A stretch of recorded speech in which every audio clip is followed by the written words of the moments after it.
Probablemente la enfermedad más prevenible y con más avances basados en evidencia del último periodo.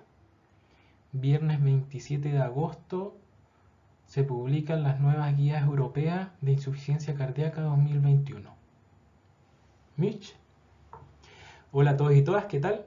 Soy Daniel Contreras Reyes, soy profe asistente de la U de Chile y actualmente residente segundo año de cardiología. Me apasiona la docencia y algo que he aprendido es que cuando enseñas algo lo aprendes dos veces. Por eso te doy la bienvenida a este programa que hemos llamado Cardio Revisión como residente, no como un experto aún, pero más cerca de tus dudas e inquietudes para compartir material de estudio que creado a modo de resúmenes como una introducción, una base, ayuda a memoria, que te pueda servir para iniciar tu rotación o tu internado, etc. Donde abordaremos los principales temas de la cardiología de un modo actualizado. Comenzaremos este mes con insuficiencia cardíaca con fracción de eyección reducida. Estas presentaciones las subiremos a las redes sociales para que puedas escucharlas o verlas, ya sea en modo podcast o video, camino a la universidad, el trabajo o la casa. Agradezco a la Xochicar por la confianza depositada y por darme la oportunidad y el privilegio de compartir estas cardiorevisiones y sinceramente espero que sean útiles y que podamos generar un punto de encuentro donde entre estudiantes, colegas, residentes podamos compartir experiencias, esquemas, actualizaciones o mejorar resúmenes para hacer este proceso de aprendizaje un viaje grato, ameno y entretenido. Así que en este primer capítulo, episodio 1, vamos a ver insuficiencia cardíaca con fracción de eyección reducida. Definición entonces. Vamos a dividir la definición en tres grandes características. 1. La insuficiencia cardíaca no es un diagnóstico patológico único, sino que es un síndrome clínico que consta entonces de síntomas y signos. 2. Estos síntomas y signos se deben a anomalías estructurales o funcionales del corazón. Y 3. Esto conlleva aumentos de la presión intracardíaca o disminución del gasto cardíaco, ya sea en estrés o en reposo. Hablamos de insuficiencia cardíaca con fracción de eyección reducida cuando la fracción de eyección es menor o igual a 40.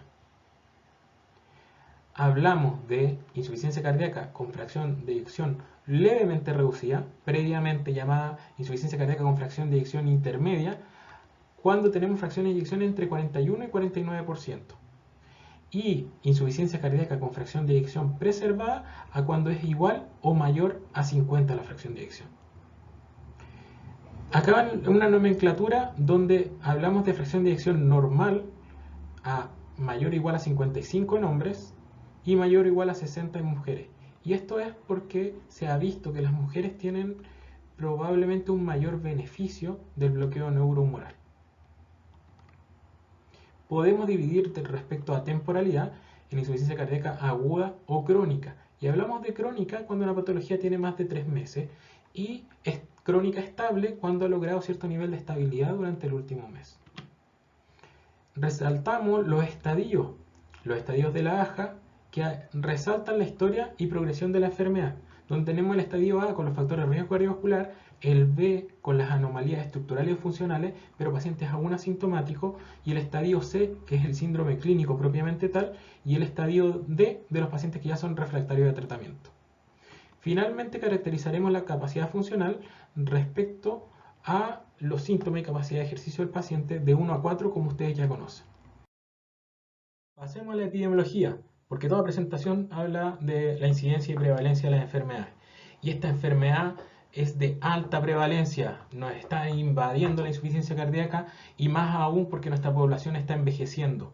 De la insuficiencia cardíaca, que básicamente la insuficiencia cardíaca en estadio C, la sintomática, el 50% de los pacientes con insuficiencia cardíaca tienen insuficiencia cardíaca con fracción de eyección reducida. La epidemiología en los países alrededor del mundo llega a 2 o 3% en los países desarrollados, pero esto aumenta hasta un 10% en los mayores de 70 años.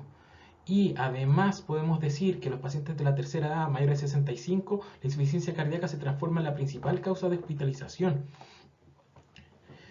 Si caracterizamos la población de tercera edad, este es un estudio del Circulation, muestra que si los dividimos en estadios, estos pacientes de tercera edad, los pacientes con ingreso hospitalario hasta un 82%, vemos 30% más 52 de acá, están en estadio A o B, A, B. Entonces debemos enérgicamente prevenir la insuficiencia cardíaca, debemos prevenir esta epidemia. Diferencias étnicas. Tenemos el registro MESA y esto mostró que hay cierto riesgo de insuficiencia cardíaca de respecto a la raza, donde se ven más afectados los afroamericanos o la población africana. También vemos que estos pacientes tienen mayor isquemia microvascular progresiva, son más hipertensos y no tienen los mismos beneficios que se evidenciaron con IECA en los estudios SOLD-D, por ejemplo, pero sí tienen beneficio del beta bloqueo y de otros fármacos como la combinación hidralazina y isosorbide. La insuficiencia cardíaca, por lo demás, es una enfermedad de gran morbilidad, gran carga de morbilidad y mortalidad, con una mortalidad que alcanza hasta el 50% a 5 años después del diagnóstico y una mortalidad intrahospitalaria del 2 al 20%. En suma, la insuficiencia cardíaca es de alta prevalencia. En Chile han habido intentos por caracterizar la enfermedad y en el 2001 tenemos el registro Ícaro que está citado en las guías clínicas de insuficiencia cardíaca del 2015. Este registro caracterizó pacientes ingresados en hospitales chilenos con insuficiencia cardíaca compensada. ¿Y qué fue lo destacable de esto? Fue que mostró la alta carga de factores de riesgo y comorbilidad en pacientes con insuficiencia cardíaca compensada. Y vemos cómo la hipertensión, la diabetes y la dislipidemia se representan en gran porcentaje, además de antecedentes cardiovasculares como el infarto previo, las valvulopatías y la alta carga de fibrilación auricular. Está de más decir que el resto de los factores de riesgo cardiovascular también son relevantes, así como el síndrome metabólico y otras comorbilidades, la enfermedad aterosclerótica y en especial en la población chilena el sedentarismo, el tabaquismo, la obesidad, la apnea del sueño y en mujeres la diabetes gestacional. Una diapo también para la fisiopatología. Y la fisiopatología de la insuficiencia cardíaca tiene que ver con una activación neuromoral. Esto porque hay ciertos vasoreceptores que ya sean a nivel del ventrículo izquierdo, del seno carotídeo, el callado aórtico, que activan señales aferentes hacia el sistema nervioso central y desde aquí se activa el sistema nervioso simpático, el SNS. Esta activación del sistema nervioso simpático disminuye la respuesta de los receptores beta, disminuye las reservas de noradrenalina, aumenta la vasoconstricción mediada por arginina, vasopresina, mediada por vasoconstrictores como endotelina, el neuropéptido I. Este sistema nervioso simpático también activa a nivel renal el sistema renina-angiotensina-aldosterona, aumenta la cantidad de angiotensina 2. La angiotensina 2 produce un aumento de la cantidad secretada de aldosterona a nivel suprarrenal, también disminuye la recaptación de noradrenalina. Entonces tenemos sistema nervioso simpático, activación del sistema renina-angiotensina-aldosterona y distintos vasoconstrictores. Contrarrestando esto tenemos a los péptidos natriuréticos, pero el tema es que estos péptidos natriuréticos son degradados por una enzima, la neprilicina. Ya veremos cómo inhibiendo la neprilicina obtenemos grandes beneficios con nuevos fármacos. Por otra parte, tenemos a nivel del asa proximal, el sector S1 del asa de Henle, tenemos los transportadores de SGLT2 y beneficios de inhibir estos transportadores, como aumenta la natriuresis. Pasemos al diagnóstico. Ya hemos dicho que la insuficiencia cardíaca es un diagnóstico clínico, el estadio C de la AJA, y que va a depender o vamos a caracterizar en tres grandes factores que he descrito para poder recordar. Uno, la disfunción miocárdica, y acá vemos síntomas como la fatigabilidad, la disminución de la capacidad funcional, la intolerancia al ejercicio, etc. Síntomas derivados de la congestión pulmonar, como podemos ver la ortopnea, la disnea paroxística nocturna, tos nocturna, etc. O síntomas derivados de la congestión venosa. Y acá signos clínicos que al examen físico pueden ser de pacientes que llamamos como derechizado, ingurgitación yugular, reflujo hepatoyugular, hepatomegalia congestiva, edema periférico, edema de extremidades inferiores, ascitis, derrame pleural, etc. Otros síntomas Acá tenemos un paper del JACC del 2014 donde caracteriza un nuevo síntoma de insuficiencia cardíaca avanzada, habitualmente pacientes con insuficiencia cardíaca capacidad funcional 3-4, que es el que llamamos ventomnea, la disnea que aparece al agacharse. Y es que estos pacientes tienen una gran redistribución y congestión venosa o redistribución vascular que al comprimir básicamente y al agacharse se genera disnea. Habitualmente son pacientes con insuficiencia cardíaca avanzada. Otros síntomas puede ser, por ejemplo, la trepomnea, disnea al decúbito lateral izquierdo. En sí el diagnóstico es un diagnóstico clínico. Si tenemos varios síntomas y signos, el examen físico es categórico. Obviamente diagnosticamos insuficiencia cardíaca. No necesitamos más. Sin embargo, cuando estamos en incertidumbre diagnóstica, es que entran los criterios de Framingham de insuficiencia cardíaca. Recalcar criterios para pacientes con incertidumbre diagnóstica. Dos criterios mayores, uno menor o uno mayor y dos menores. ¿Qué ayudan estos criterios? Estos criterios nos ayudan a básicamente descartar la insuficiencia cardíaca en pacientes con baja probabilidad, porque su valor predictivo negativo es de un 97%. Vemos que el valor predictivo positivo, ahí nomás, 34%. Una vez realizado el diagnóstico clínico, debemos caracterizar y evaluar la estructura y función del corazón. Y esta estructura no es como la vemos acá, como este corazón que es un signo más añadido al amor, inicialmente que se sumaba, acá vemos esta representación que parece un corazón, es una semilla de silfio, una moneda de Cirene del ciclo sexto antes de Cristo, y estas semillas de silfio se ocupaban como método anticonceptivo. El corazón o esta representación de corazón estaba más asociada a la fertilidad probablemente. Vemos que los egipcios tenían una mejor representación quizás. Y después la iglesia probablemente este símbolo lo asoció mucho más al amor. Pero todo paciente que vamos a caracterizar realmente como es el corazón, como es acá, debiera tener un electrocardiograma, que es improbable que sea normal, una radiografía de tórax, que es improbable que sea normal, y bueno, para caracterizar como gol estándar la estructura y función, para todos los ecolovers, el ecocardiograma. Otros estudios como estudios coronarios, coronariografía, angiotas coronarios, estudios funcionales, va a depender paciente a paciente. Digamos algo ahora sobre los biomarcadores.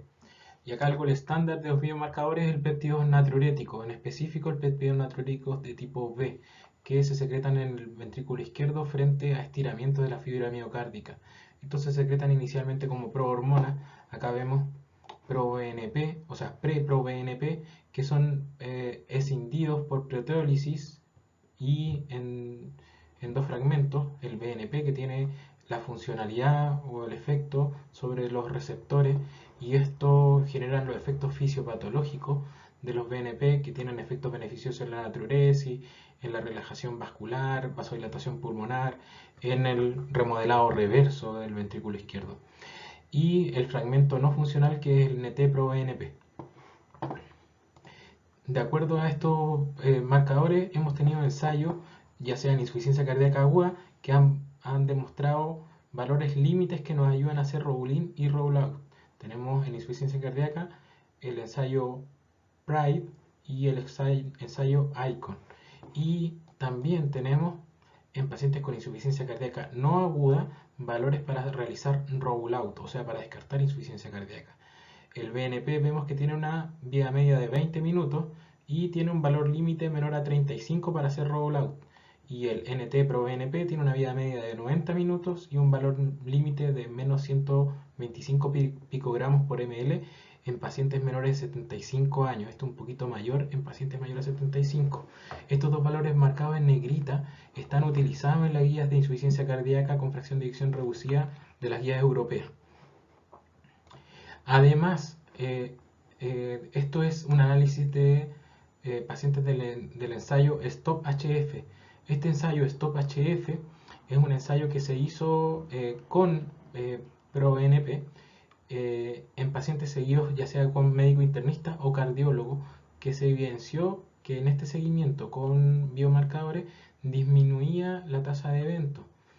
Y del análisis de este subgrupo, la genotipificación esta serie de pacientes, pacientes con un genotipo que tenían péptidos BNP circulantes mayores, demostró que tenían menor carga de hipertensión y menor disfunción ventricular izquierda.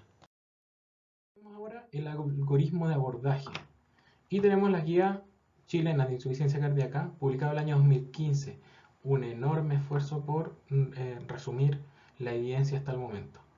Lamentablemente, al siguiente año, la Sociedad Europea publica sus guías de insuficiencia cardíaca aguda y crónica, año 2016. Este año, la American College publica un consenso de expertos para optimizar la terapia de insuficiencia cardíaca en pacientes con fracción de eyección reducida. Esto de acuerdo a las nuevas terapias que existían. Y finalmente, el 27 de agosto de 2021, nuevas guías de insuficiencia cardíaca europeas. Revisemos el algoritmo. Pacientes con sospecha de insuficiencia cardíaca de aparición no aguda, vamos a evaluar la sospecha clínica, la probabilidad clínica de insuficiencia cardíaca con antecedentes clínicos, examen físico y electrocardiograma. Si tiene alguna anormalidad, solicitaremos péptidos natriuréticos para ver si están en valores que podamos hacer rollout. Si no es así y son mayor a 125 el ProBNP, mayor a 35 el BNP, pasaremos al ecocardio. Y al igual que si no tenemos disponibilidad de péptidos natriuréticos. Si confirmamos la insuficiencia cardíaca y tenemos hallazgos, vamos a pasar a la etiología. Y si todo esto está ausente, poco probable insuficiencia cardíaca. ¿Qué pasó ahora el cambio 2021? Si se fijan, prácticamente el algoritmo es el mismo. Sospecha de insuficiencia cardíaca, evaluemos factores de riesgo, síntomas y signos y anormalidades del electro. Evaluemos péptidos natriuréticos y pasemos al ecocardio. De acuerdo a las anormalidades, definiremos si es con fracción de eyección reducida, levemente reducida o preservada y pasaremos a determinar la etiología. Las listas de etiología son listas interminables, pero para hacerlo de alguna forma más simple, hay tres grandes grupos. Uno tiene que ver con el miocardio enfermo, las miocardiopatías, y aquí la lista es también larga, pero lo que vamos a destacar es la miocardiopatía isquémica y la miocardiopatía dilatada. Otras, la cardiotoxicidad que se puede generar por sustancia, destacar la miocardiopatía OH dilatada, los metales pesados, la cardiotoxicidad por quimioterápicos, las que son inflamatorias inmunomediadas, las miocarditis, la miocarditis infecciosa, las miocarditis autoinmunes, las causas reumatológicas, las causas infiltrativas, las causas por trastornos metabólicos y las causas por anomalías genéticas. Pasemos a las otras dos grandes grupos de etiología. Uno, la carga anormal o sobrecarga. Y acá la cardiopatía hipertensiva probablemente es la principal causa. Ya vimos que en la población chilena la hipertensión es uno de las grandes comorbilidades. Los defectos valvulares adquiridos congénitos que puedan aumentar la sobrecarga de volumen o presión, el miocardio o endocardio enfermo, las condiciones de gasto elevados como son la anemia, la sepsis, la fístula arteriovenosa y la sobrecarga de volumen por algún otro motivo. Acá puse un diagrama de una publicación del 2017, cómo es es la historia natural de la miocardiopatía, o sea, de la cardiopatía hipertensiva, con disfunción diastólica, sin hipertrofia, disfunción diastólica con hipertrofia, falla cardíaca, con fracción de eyección preservada, y luego con la historia natural de la enfermedad, esta hipertrofia va evolucionando a dilatación y fracción de eyección reducida. Y cómo esta sobrecarga o esta cardiopatía hipertensiva genera aumento de la presión intracardíaca y aumento de las presiones de fin de diástole. Por otro lado, están las etiologías que tienen que ver con las arritmias, y acá las más importantes son las taquicardiomiopatía, taquicardias, la FA, que generan una sobrecarga de calcio al miocardio, y esto tiene efectos con remodelamiento, con fibrosis y disminución de contractibilidad, y cardiopatía que es no isquémica. Acá muy importantes son el electrofisiólogo con la ablación y las terapias antiarrítmicas para lograr un remodelado reverso. ¿Cómo es la historia natural de la insuficiencia cardíaca? Acá vemos un esquema donde vemos que a lo largo del tiempo, o la historia natural, es que hay una progresión de remodelamiento con mayor activación neuroendocrina, mayor inflamación y mayor tasa, mayor frecuencia cardíaca y con cada vez menos potencial de recuperación. Y como la sobrevida va decayendo y van habiendo eventos de descompensación de la insuficiencia cardíaca.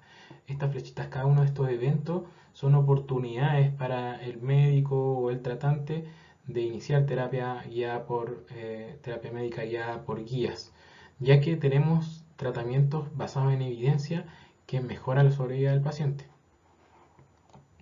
Sin embargo, debemos decir que a partir de la historia natural de la enfermedad, un paciente que inicia el tratamiento y que tiene un riesgo basal, pese a disminuir su riesgo en una variable de meses, una vez iniciada la terapia, siempre va a tener un riesgo residual.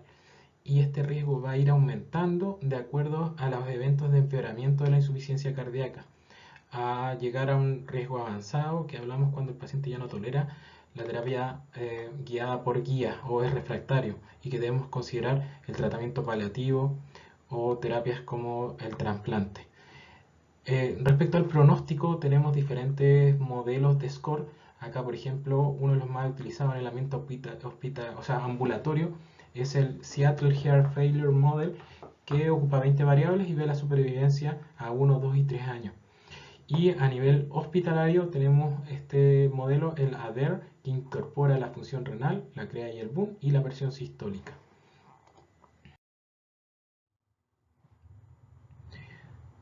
Es importante identificar los potenciales precipitantes de exacerbaciones de la insuficiencia cardíaca en un paciente con insuficiencia cardíaca crónica.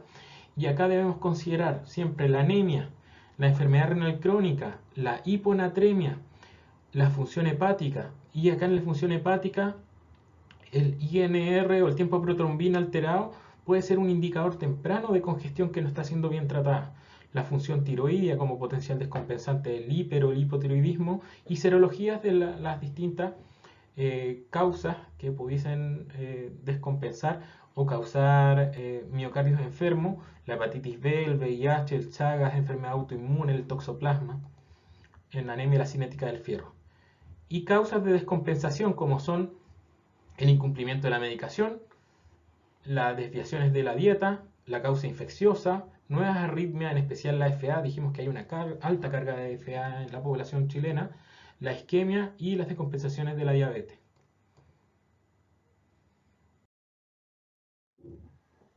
¿Por qué la AJA habla de los estadios A y B si básicamente no tienen insuficiencia cardíaca estos pacientes? O están en riesgo o tienen alteraciones estructurales pero están asintomáticos. En sí no han configurado el síndrome. Pero esos estadios existen para prevenir por la alta morbilidad y comorbilidades que tiene esta enfermedad. Por tanto, ojalá nunca lleguemos a esto o evitemos esto. Y indiquemos cosas que prevengan la enfermedad cardiovascular. Recomendemos poco de esto y pasemos más a vegetales, frutas, verduras, baja de peso, ejercicio diario, dejar de fumar, bajar la obesidad, bajar los niveles de colesterol, tratar enérgicamente la hipertensión. Acá les nombro el estudio SPRINT. En pacientes con alto riesgo cardiovascular mostró que presiones sistólicas menores a 120 disminuía la mortalidad. En pacientes de alto riesgo, la meta de esto debe ser cercana a 130 con 80. Los pacientes de edad avanzada obviamente va a ser más difícil por la disfunción vasoreceptora. Debemos ocupar entonces IECA, beta bloqueo, buscar enérgicamente tratar la hipertensión, tratar la aterosclerosis, tratar las comorbilidades, cesar el tabaco, recomendar un consumo moderado de alcohol y hacer actividad física, no ser sedentario, actividad física al menos 5 veces por semana. Como la prevención, también es muy importante la rehabilitación. Y acá un estudio que fue publicado el 7 de julio, el propósito del estudio fue evaluar las tendencias temporales y los factores asociados con la inscripción y participación en rehabilitación cardíaca en pacientes beneficiarios del sistema de salud. Y vemos acá cómo nos muestra que pacientes que son beneficiarios, solo el 4% sigue rehabilitación cardiovascular y quienes lo siguen son mayormente hombres que no pertenecen a población afroamericana, son jóvenes, han recibido algún procedimiento cardíaco muchas veces infarto agudo al miocardio, en hospitales docentes y que tienen disponibilidad de rehabilitación, obviamente, cirugía cardíaca, entre otros. Pero la realidad es que el resto, el 96%, no recibe rehabilitación y estas poblaciones que no reciben rehabilitación están más caracterizadas por poblaciones mujeres, población afroamericana, pacientes añosos, que no fueron candidatos a procedimientos cardíacos, que son hipertensos, en hospitales no docentes y que no cuentan con cirugía cardíaca o rehabilitación. Entonces el tratamiento. Y acá vemos al Dr. House, que no cree mucho probablemente que te vaya a ir bien, o muchos memes hablan de que tienes insuficiencia cardíaca y de alguna forma estás un poco perdido. Pero no, tenemos terapia. Y la terapia está, modificadora de enfermedad, está dirigida en la modulación de esta activación neurohumoral que hablábamos de la fisiopatología. Los objetivos de la terapia son aliviar los signos y síntomas, mejorar la calidad de vida de nuestros pacientes, aumentar la capacidad funcional, evitar la hospitalización y mejorar la sobrevida, de acuerdo a las terapias que logran ellos. ¿Cuándo iniciamos entonces la terapia de insuficiencia cardíaca con fracción de eyección reducida? Las vamos a iniciar tan pronto contemos con un paciente con una hemodinamia estable. Pero muchas veces vamos a recibir a nuestros pacientes en los episodios de eventos de insuficiencia cardíaca aguda, cuando vienen edematosos, congestivos. Entonces vamos a hablar un poco de la congestión. Hablemos ahora entonces de la congestión. Y cuando digo congestión, no es igual a decir sobrecarga de volumen. Ya puede haber congestión sin una sobrecarga de volumen por una redistribución vascular. Y a menudo la sobrecarga de líquido se encuentra en el intersticio más que en el intravascular. Esto dificulta también el tratamiento diurético. Acá vemos dos perfiles de congestión, la congestión tisular y la congestión intravascular. A nivel intravascular vemos signos que tienen que ver con congestión vascular, ya vimos, como signos clínicos como ingurgitación yugular, ortopnea, ventopnea. Ciertos biomarcadores nos podrían servir como el ProBNP, el NT-proBNP, que aumenta, recuerden, cuando tenemos altas presiones, presión hidrostática aumentada en este contexto. Y la ecografía, que la ecografía venosa nos puede servir acá con la dilatación de la vena cava, por ejemplo. A nivel de la congestión tisular, donde el edema se encuentra más en el intersticio, son estos pacientes que tienen gran fobia y edema periférico, crepitantes, derrame pleural, ascitis. Acá los biomarcadores que pudiesen servirnos son el CA125. Sí, CA125 es el marcador que usted conoce como marcador neoplásico. Nos podría servir para evaluar congestión. Y con el eco, las técnicas de imagen a nivel pulmonar con líneas B o con las de cometa que nos dicen el nivel de congestión que pudiese haber a nivel pulmonar. Cuando tenemos sobrecarga de volumen, sabemos que los diuréticos son el tratamiento de elección. Pero cuando tenemos congestión intravascular o redistribución vascular, probablemente esta congestión vascular pudiese ser disminuida también con terapia vasodilatadora venosa. Finalmente quiero mostrarles este estudio que salió en el JACC en el 2019, que dice que si vemos más de 3 líneas B o más de 3 colas de cometa en 6 de las 8 zonas evaluadas en eco pulmonar, esto tiene una sensibilidad del 94 al 97% y una especificidad del 96 al 97%, que es mayor que el examen físico y la radiografía de tórax para identificar congestión. Entonces es muy importante que aprendamos a hacer eco pulmonar. El evitar la hipervolemia con la modificación de la ingesta de líquido y con poquita sal son importantes. El uso de diuréticos sigue siendo el pilar de tratamiento para perseguir la hipovolemia y tratar la congestión. Las guías europeas de este año lo recomiendan con clase de evidencia 1C, antes era 1B. Y tenemos un Cochrane retrospectivo en el año 2012 que demostró disminuir las hospitalizaciones. Pasemos ahora al diurético que ocupamos, la furosemida.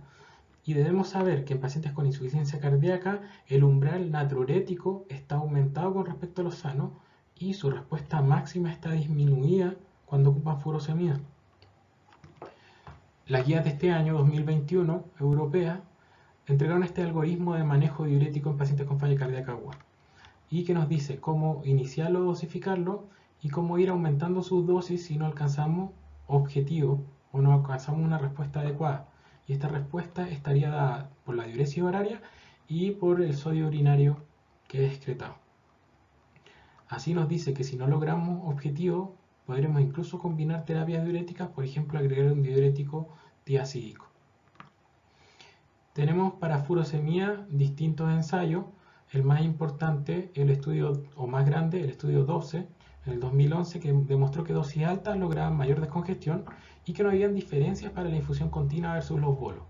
Sin embargo, es importante decir que la infusión continua acá no se acompañó de un bolo inicial y sí se ahorró furosemía total ocupada.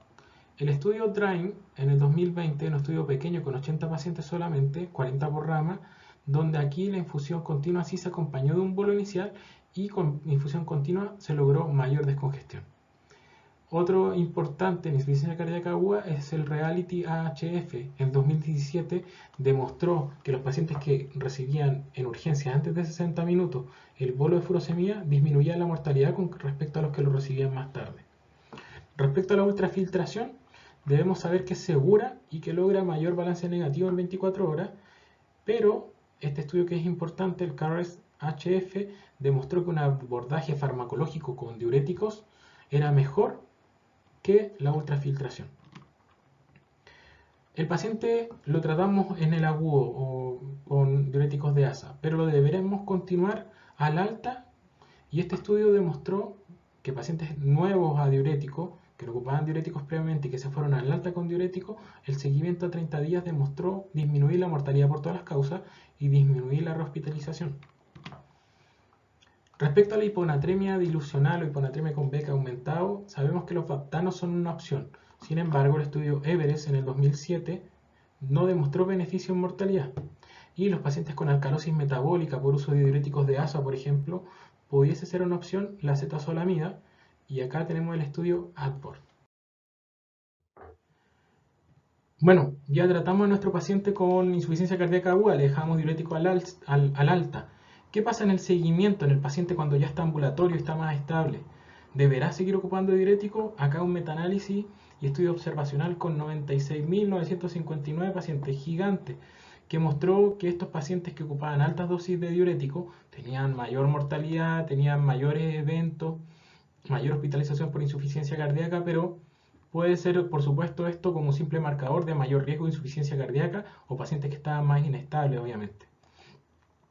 Lo que sabemos es que podremos ir retirándoselo en paciente ambulatorio que está estable, y acá este es un estudio en pacientes capacidad funcional 1 o 2, fracción de eyección reducida, no congestivo y estable, en donde se hizo el retiro y se vio a 90 días la percepción de disnea. No cambió la percepción de disnea en estos pacientes y tampoco aumentó el uso de otros diuréticos. Por tanto, pudiese ser seguro en pacientes estables disminuir las dosis, buscando esto, buscando que si hay estabilidad, no hay cambios recientes y no hay congestión, podemos reducir la dosis usual para intentar lograr dosis óptimas. Importante no suspenderlos de golpe, porque este estudio es pequeñito, pero muestra que pacientes con dosis bajas de diuréticos, pero usados de forma crónica y sin sobrecarga de volumen, cómo disminuye de forma drástica el débito urinario y la natriuresis. Acá estaban ocupando diurético, lo suspenden, la natriuresis al siguiente día bajó en la mitad y el volumen urinario en un 30%.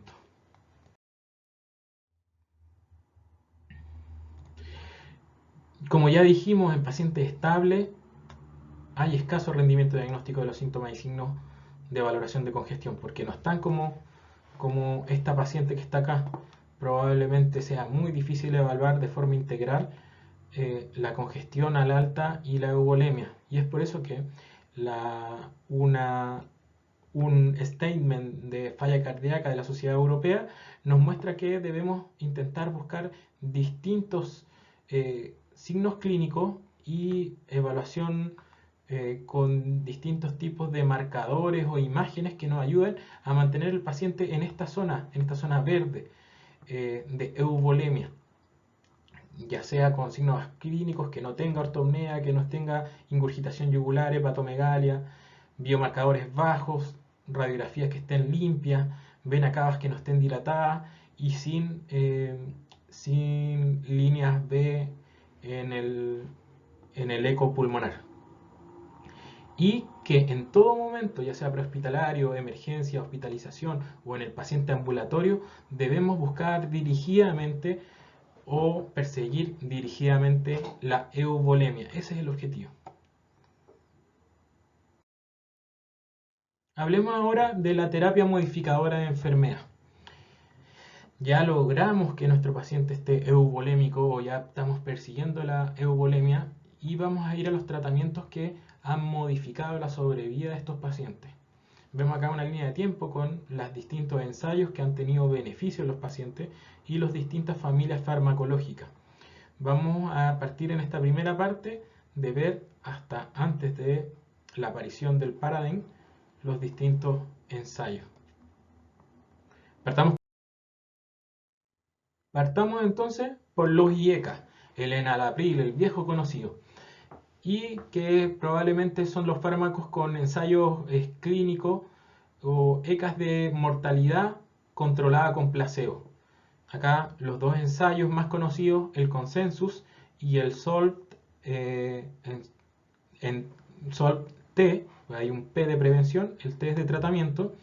El Consensus con 253 pacientes en capacidad funcional 4, donde demostró que el enalapril versus placebo disminuía la mortalidad con una reducción del riesgo de un 27%. Y el SOLT-T, que es un ensayo más grande en pacientes con capacidad funcional 2-3, mostraba también cómo se separaban las curvas y una reducción del riesgo de un 16%. Vemos que en este ensayo un 7% estaba ocupando beta bloqueadores y en este ensayo un 3% y un 53% acá estaba ocupando antagonistas de receptores mineralocorticoides. Bueno, pasemos al ARA2. Mi paciente no toleró la enalapril, le dio tos o no toleró las dosis. Servirán los ARA2 y acá tenemos probablemente el estudio más importante, el CHARM Alternative, un estudio grande, pacientes capacidad funcional 2-3 y que mostró reducción de eventos cardiovasculares mayores en pacientes con fracción de eyección menor a 40. Vemos que se parecen bastante las curvas entre el CHARM Alternative y el SOLT-T. Sin embargo, hagamos bien la distinción. Miren, fíjense, en el SOLT-T 7% estaban ocupando beta bloqueo.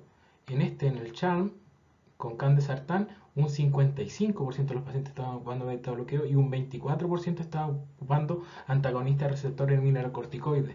Entonces probablemente esta separación también se ve beneficiada de la terapia conjunta.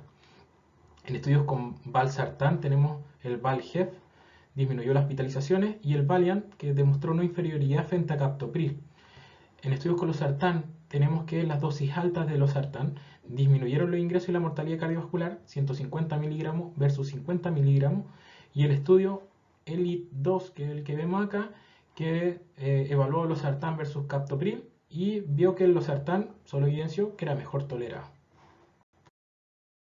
Entonces ya iniciamos y acá en nuestro paciente, cuando iniciamos el beta bloqueo, el beta bloqueo lo vamos a iniciar tan pronto contemos con hemodinamia estable en nuestro paciente. Y acá los ensayos más importantes son el MERIT-HF, que es un estudio de metoprolol versus placebo, donde demostró disminuir un 34% la mortalidad en el seguimiento.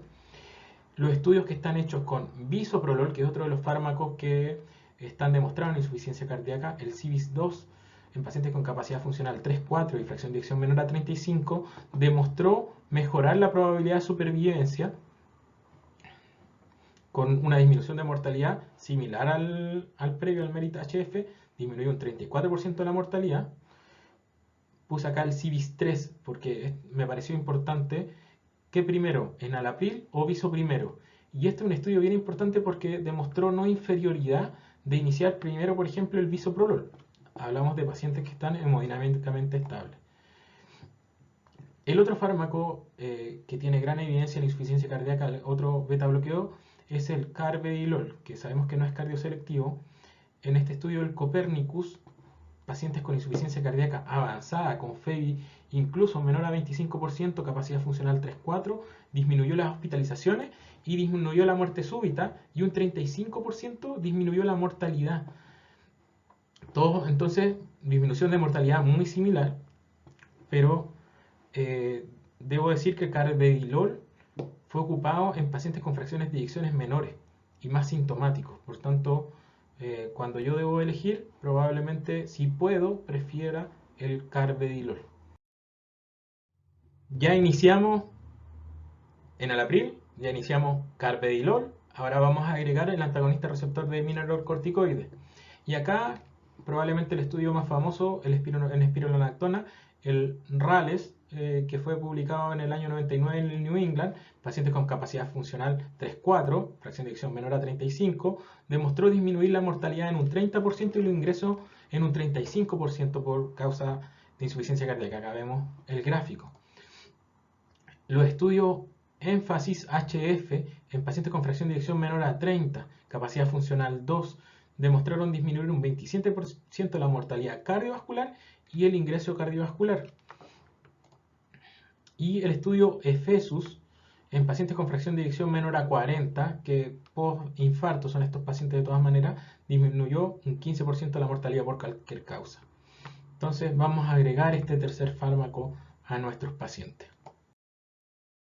Desde el consensus al énfasis, la evidencia fue abrumadora hacia el bloqueo del sistema renina-angiotensina-aldosterona como piedra angular del tratamiento de la insuficiencia cardíaca. Y vemos acá cómo la mortalidad a un año fue disminuyendo, primero con el SORT-T en el año 91, cómo disminuyó la mortalidad con los IECA en el enalapril. Asociando el bisoprolol o el metoprolol, vemos cómo disminuyó la mortalidad en pacientes que ya ocupaban IECA, agregamos el beta bloqueo, disminuyó nuevamente la mortalidad, y los antagonistas receptores de mineralocorticoides en pacientes que ya estaban con IECA y beta bloqueo, logramos nuevamente disminuir la mortalidad. Entonces tenemos estas tres familias de fármacos con una disminución bastante importante de mortalidad a un año. Acá espironolactona frente a IECA y beta bloqueo frente a pacientes que ya ocupaban antagonistas mineralocorticoides y IECA. Entonces, asociemos las tres familias de fármacos. Bueno, y el 11 de septiembre del año 2014 pasamos a la era del sacubitril/valsartán, este inhibidor de neprilicina.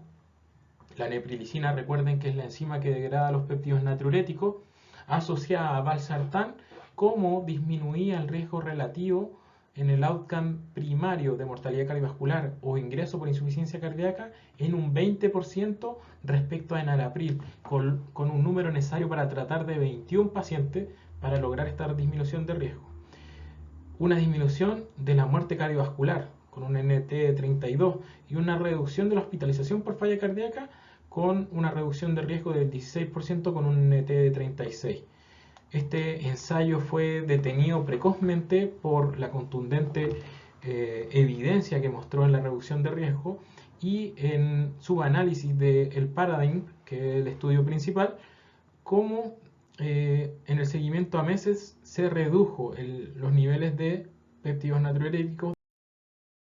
¿Cómo actúa este fármaco, el sacubitril, junto con valsartán? Acá vemos la molécula de sacubitril, que es un inhibidor de la neprilicina, y como la neprilicina degradaba estos péptidos natriuréticos, sin que esto las degrade, vamos a conseguir los efectos beneficiosos de estos péptidos natriuréticos, como disminuir la presión, disminuir el tono simpático, disminuir los niveles de aldosterona, generar disminución de la fibrosis, por tanto remodelamiento inverso, y mejorar la natriuresis y la diuresis. Y por la línea del valsartán, los efectos que tienen los ARA2, obviamente. En suma, los efectos del sacubitril/valsartán comparado con enalapril en los desenlaces primarios, mecanismo y calidad de vida, vemos como acá en todos los análisis de subgrupos prácticamente se ven beneficiados del sacubitril/valsartán. Donde no, bueno, acá cuando la fracción de eyección fue mayor a 35 en este estudio de subgrupo del Paradigm, y acá en los mayores de 75 años, pacientes muy añosos, probablemente no toleran muy bien los fármacos. Vemos sus beneficios en esta figura y vemos los NNT, los números necesarios para tratar. Tenemos con el sacubitril/valsartán una ganancia de 1,4 años de sobrevida versus el enalapril y los NNT a 5 años para mortalidad y hospitalización en UCI 14 y para mortalidad a 5 años por todas las causas un NT de 21, son bajos con respecto a enalapril. Bueno, acá una diapositiva que resume prácticamente los trials más importantes sobre sacubitril/valsartán en paciente de adicción reducida. Ya hablamos del Paradigm. Luego apareció Pioneer, que mostró una reducción del ProBNP en comparado con enalapril en pacientes que estaban hospitalizados por falla cardíaca después de su estabilización. El estudio Transition, que mostró que el inicio de sacubitril/valsartán durante la hospitalización era seguro y se podía realizar antes del alta.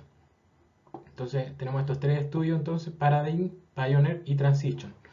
Y tenemos además estudios que hablan de la correlación entre el remodelamiento inverso y la disminución de ProBNP en los pacientes con fracción de eyección reducida. Tenemos el estudio PRIME-HF, que mostró cómo el sacubitril/valsartán mejoraba la insuficiencia mitral funcional, mejoraba los valores de seguimiento. El PROBE-HF, que mostró los cambios relevantes respecto a las presiones intracardíacas, los volúmenes de fin de diástole, la fracción de eyección y a los cambios en ProBNP. Y el Evaluate-HF, que versus enalapril redujo características de impedancia aórtica y mostró mejoría de la fracción de eyección. Esto todo evidenciando el remodelamiento reverso del sacubitril/valsartán.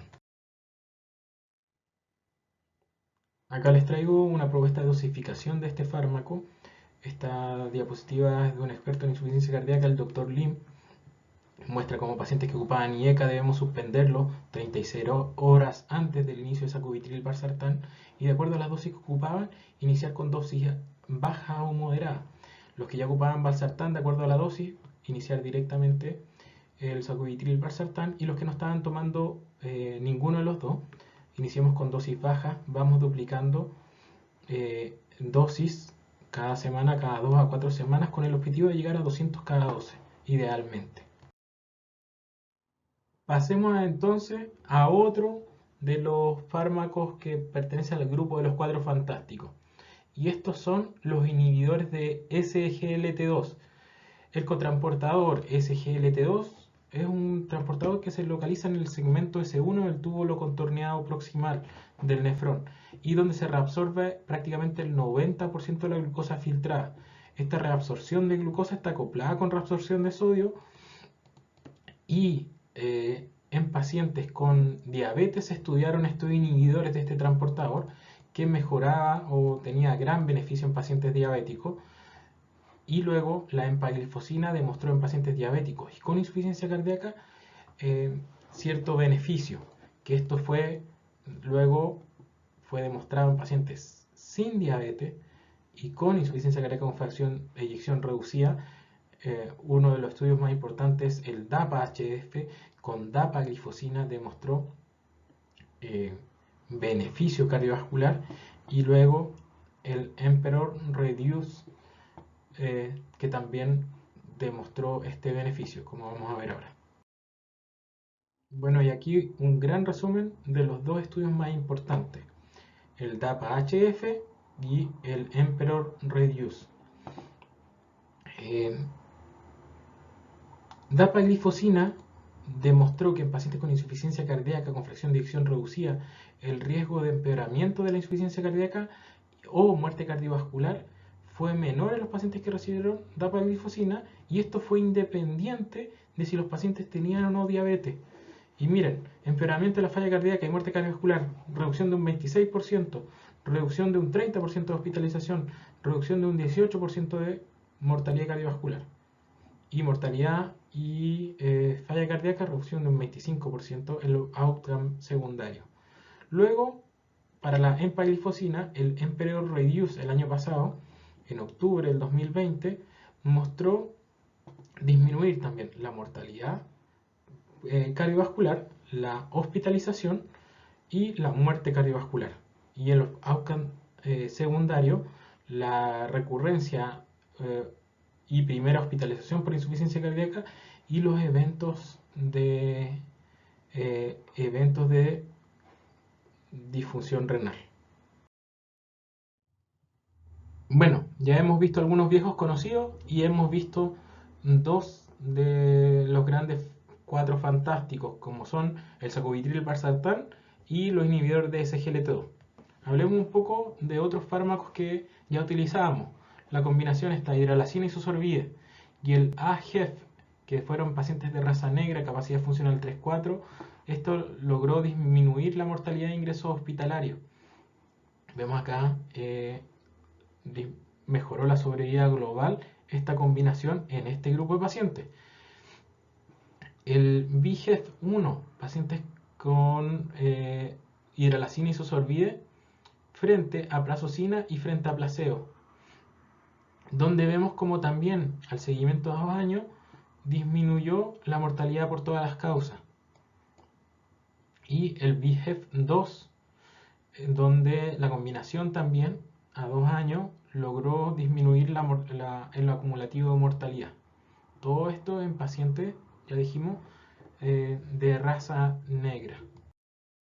Vamos entonces ahora a la digoxina, que sensibiliza la actividad de la sodio-potasio ATPasa en los nervios aferentes vagales, aumentando el tono vagal y contrarrestando la adrenergia de la insuficiencia cardíaca. Por eso se realizó el estudio DIC, esto es un estudio antiguo, digoxina versus placebo, capacidad funcional 2,4, fracción de eyección menor a 45, demostró mejorar los síntomas, pero el estudio DIC no demostró mejorar la mortalidad por todas las causas. Además, el subgrupo de mujeres mostró que podría la digoxina ser más nociva porque alcanzan dosis mayores, y en hombres sí, en análisis de subgrupo, logró disminuir la mortalidad en un rango cuando la dioxinemia estaba entre 0,6 y 0,8. Entonces, manejo sintomático de la digoxina. Hablemos un poco de la ivabradina, que es este bloqueo selectivo del canal IF que controla la desprolarización diastólica espontánea, por tanto, es un mecanismo más para el control de frecuencia en pacientes con insuficiencia cardíaca. Y acá tenemos dos ensayos, el Beautiful, que en pacientes con fracción de eyección menor a 40 demostró ser que la ivabradina podía ser bien tolerada, y el estudio Shift, que pacientes con capacidad funcional 2,4 con fracción de eyección menor a 35, que le dábamos 7,5 miligramos de ivabradina 2 veces al día, demostró reducir un compuesto de mortalidad cardiovascular e ingreso por insuficiencia cardíaca en un 18%. La gran crítica o limitación a este estudio es que solo el 26% estaba con dosis óptima de beta bloqueo. Por tanto, probablemente los beneficios fueron de un buen control de frecuencia que no se estaba llevando a cabo con un beta bloqueo en dosis óptima. Bueno, hablemos un poco del fierro, que ha demostrado en el último tiempo gran beneficio en nuestros pacientes con insuficiencia cardíaca. Ya teníamos varios ensayos previos respecto a que el fierro mejoraba la calidad de vida, ciertos efectos sobre los síntomas de insuficiencia cardíaca, pero los últimos dos ensayos que han tenido mayor demostración de beneficio son el AFIRM AHF, fracción de eyección menor a 50 y hospitalización reciente, y el IRON CRT. Acá un esquema resumen de el AFIRM, en donde muestra estos pacientes hospitalizados con fracción de eyección menor a 50 y con una deficiencia de hierro confirmada, ya sea por una ferritina menor a 100 o una ferritina que está entre 100 y 299 y que se acompaña de saturación de fierro menor a 20% y una hemoglobina menor a 15. A estos pacientes, si los suplementamos con fierro carboximaltasa,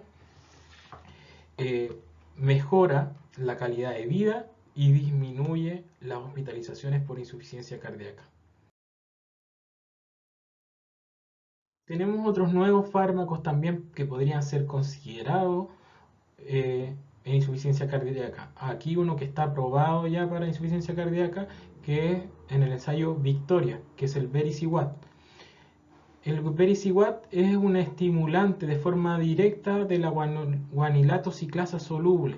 Esto aumenta el AMP, o sea, el GMP cíclico, que sabemos que su deficiencia actúa o genera disfunción vascular y disfunción miocárdica. Entonces, el Vericiguat estimula de esta forma directa esta guanilato ciclasa y aumenta los niveles de GMP cíclico de forma directa. Acá tenemos el ensayo, el Victoria, el outcome primario compuesto de muerte cardiovascular y primera hospitalización, donde vemos cómo las curvas se separan a beneficio del Vericiguat con una reducción absoluta de 4.2%. Otro nuevo fármaco es el Omecamtiv. En el estudio Galactic HF, este es un fármaco calcitrópico inotrópico que está en investigación. Omecamtiv es un miotropo, es un activador de la miosina cardíaca que actúa de forma selectiva y que mostró ciertos resultados beneficiosos en pacientes con insuficiencia cardíaca. Acá, bueno, una ilustración resumen del mecanismo de acción del Omecamtiv mecarbil y los resultados de frente a placebo. Omecamtiv todavía no ha sido licenciado para pacientes con insuficiencia cardíaca, sin embargo en el futuro podría ser considerado como adición a la terapia estándar para reducir el riesgo y muerte cardiovascular por insuficiencia cardíaca. Hemos hablado del tratamiento modificador de enfermedad. Hablemos un poquito de los dispositivos. Acá el primer estudio con los DAI, el CSD-HEF en el 2005, pacientes capacidad funcional 2-3, fracción de eyección menor a 35, demostró que estas terapias disminuían la tasa de mortalidad frente a amiodarona o frente a placebo. Y el Dynamit en el año 2004, que también el DAI redujo la mortalidad en un 23% y redujo la muerte a un 7,2% a 5 años. Entonces los consideramos en pacientes con fracción de eyección reducida como muerte arrítmica o muerte súbita. Respecto a los estudios que se hicieron con resincronización, sabemos que el QRS tiene cierta relación con la sobrevida. QRS es muy ancho, son predictores independientes de mortalidad. Y este el estudio BEST en pacientes con capacidad funcional 2-4 lo demostró. Iban apareciendo distintos ensayos de forma progresiva, el Miracle Care HF en el 2005 y el MADI Tier CRT en el 2009, que todos muestran cómo hay en los outcomes primarios o sobrevida muestran beneficio en pacientes con insuficiencia cardíaca con fracción de eyección reducida y con QRS ancho obviamente. Otro estudio, Companion, en el año 2004, CARE HF en el 2005, MADIC CRT en el 2009 y RAFT en el 2010. Todo esto para que veamos este esquema simplificado de las guías europeas de este año, donde tenemos aquí el tratamiento médico y en los pacientes que están en ritmo sinusal con fracción de eyección menor a 35 y con un QRS mayor o igual a 130, consideremos la terapia de resincronización de acuerdo a la evidencia. Y vemos acá con evidencia 1A, los pacientes con fracción de eyección menor a 35, QRS mayor a 150 y morfología de complejo de rama izquierda y terapia médica óptima.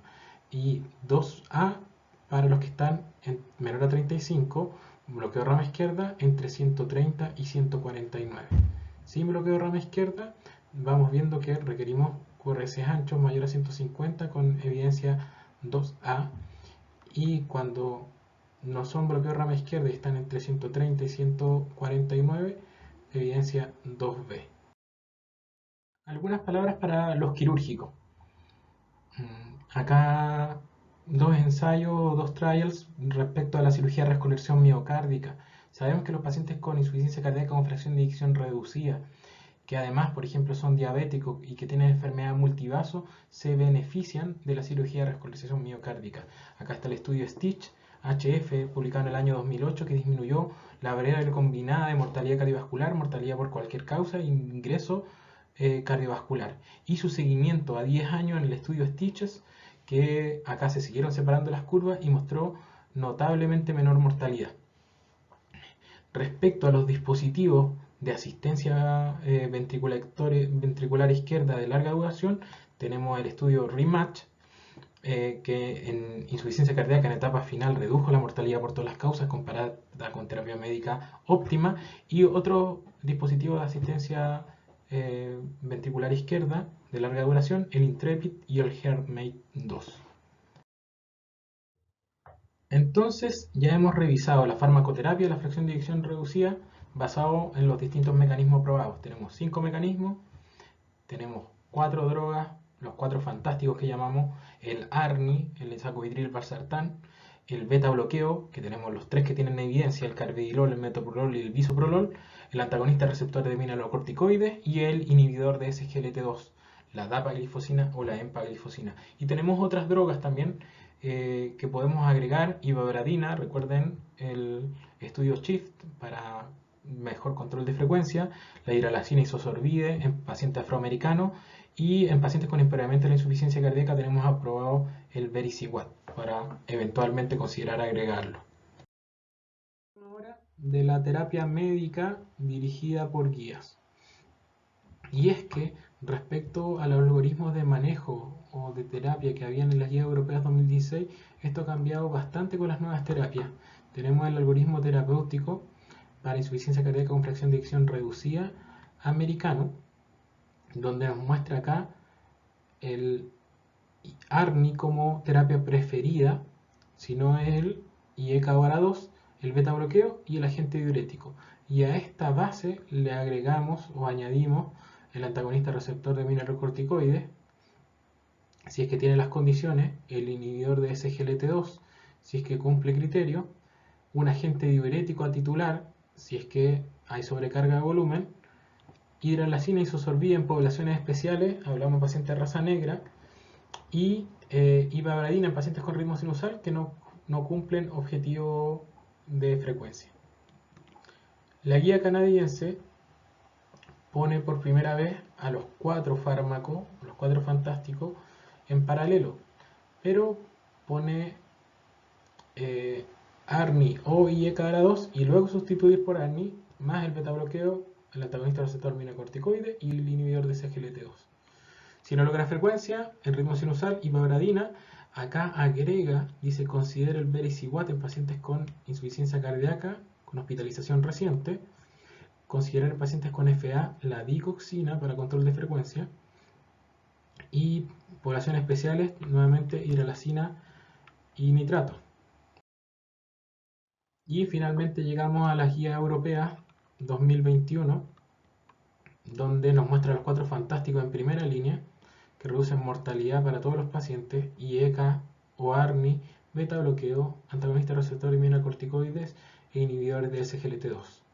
Y para pacientes seleccionados, las distintas terapias, ya sea terapia diurética, terapias con dispositivos, destacar el hierro carboximaltasa, destacar la TAVI, la reparación de la válvula mitral con MitraClip, la ivabradina y la hidralacina isosorbide, las terapias de insuficiencia cardíaca avanzada, y para mejorar la calidad de vida de los pacientes y disminuir las hospitalizaciones, el ejercicio y rehabilitación y el manejo multiprofesional. Cuanto antes iniciemos estas terapias, mejor. Y ojalá podamos iniciar quizás los 4, un poquito de cada uno. Ahora bien, como la discusión actual es cómo iniciamos estos 4 fantásticos, lo iniciamos de forma paralela, un pitching tune cada uno, o iniciamos 2 primeros, iniciamos 3 primeros. Acá esta es una propuesta, un paper del 1 de mayo del 2021, que habla sobre perfiles de pacientes en insuficiencia cardíaca para adaptar la terapia médica, y toma 4 variables: la presión arterial, la frecuencia cardíaca, la presencia de FA y la presencia de enfermedad renal crónica. Con eso, más la congestión, genera perfiles de pacientes y recomendaciones de acuerdo a cómo iniciar la terapia. ¿Para qué? ¿Y para qué todo lo que hemos visto?